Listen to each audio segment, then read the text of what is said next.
ಸತತವಾಗಿ 3 ವರ್ಷಗಳಿಂದ ಪ್ರಾಮಾಣಿಕವಾಗಿ ನರೇಗಾ ಕೆಲಸವನ್ನು ನಿರ್ವಹಿಸುತ್ತಾ ಬಂದಿದ್ದು, ಮೊದಲು ನಮಗೆ ಕೆಲಸ ಪಡಿಬೇಕಾದ್ರೆ ಒಂದು ದೊಡ್ಡ ಹೋರಾಟಗಳನ್ನ ಮಾಡಿ ಕೆಲಸ ಪಡೆದಿದ್ದೀವಿ. ಆದ್ರೆ ಈಗ 3 ವರ್ಷಗಳಿಂದ ಕೆಲಸ ಮಾಡ್ತಿದೀವಿ. ಆದ್ರೆ ಆಟಕ್ಕುಂಟು ಲೆಕ್ಕಕ್ಕಿಲ್ಲ.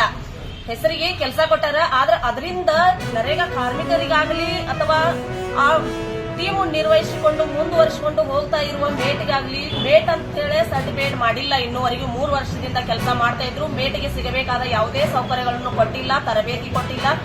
ನೆಕ್ಸ್ಟ್ ನರೇಗಾ ಕಾರ್ಮಿಕರಿಗೆ ಪೇಮೆಂಟ್ ಬಿಟ್ಟು ಒಳ್ಳೆ ಮೇಜರ್ಮೆಂಟ್ ಬಂದ್ರೆ ಪೇಮೆಂಟ್ ಸರಿಯಾದ ಪೇಮೆಂಟ್, ಇಲ್ಲಾಂದ್ರೆ ಕಡಿಮೆ ಪೇಮೆಂಟ್ ಕೊಡ್ತಾ ಇದ್ದು. ಮತ್ತು ಅವ್ರಿಗೆ ಸಿಗಬೇಕಾದ ನೆರಳಾಗ್ಲಿ, ಬಿಸಿಲ ಮಳೆಯಲ್ಲಿ ದುಡಿಯುತ್ತಿರುವ ಕಾರ್ಮಿಕರಿಗೆ ನೆರಳಾಗ್ಲಿ, ನೀರಿನ ವ್ಯವಸ್ಥೆ ಆಗಲಿ, ವೈದ್ಯಕೀಯ ಸೌಕರ್ಯಗಳಾಗಲಿ, ಇನ್ಯಾವುದೇ ಸೌಲಭ್ಯಗಳನ್ನು ನರೇಗಾ ಕಾರ್ಮಿಕರಿಗೆ ಸಿಗದಂತೆ ಅಧಿಕಾರಿಗಳು ಕಂಡು ಕಾಣದಂತೆ ಅಧಿಕಾರಿಗಳು ಜಾಣತನವನ್ನ ತೋರಿಸ್ತಾ ಇದ್ದಾರೆ. ಅದಕ್ಕಾಗಿ ನಾವು 3 ವರ್ಷಗಳಿಂದ ಸತತ ಕೊಟ್ಟಿದ್ದೇವೆ. ಮೊದಲೆಲ್ಲ ಜೆಸಿಬಿ ಹಚ್ಚಿ ಕೆಲಸಗಳನ್ನು ಮಾಡಿಸ್ತಾ ಇದ್ರು. ಆದ್ರೆ ಪ್ರತಿ ಇದು ಒಂದೇ ಗ್ರಾಮ ಪಂಚಾಯತಿ ಅಂತಲ್ಲ, ಬೆಳಗಾವಿ ಜಿಲ್ಲೆ ಪ್ರತಿ ಗ್ರಾಮ ಪಂಚಾಯತಿಗಳಲ್ಲೂ ಇದೇ ನಡೆದಿದೆ. ಜೆಸಿಬಿ ಹಚ್ಚೋದ, ಲೂಟಿ ಹೊಡೆಸೋದ, ಎಲ್ಲಾ ಅಧಿಕಾರಿಗಳು ಸಮಪಾಲು ತಗೊಳ್ಕೊಳ್ಳೋದ. ಇದನ್ನ ನಾವು ರಾಜಾರೋಷವಾಗಿ ಹೇಳ್ತೀವಿ. ಯಾಕಂದ್ರೆ ನಮ್ಮಲ್ಲಿ ಇದನ್ನೇ ಮಾಡಿದಾರೆ 20 ವರ್ಷದಿಂದ.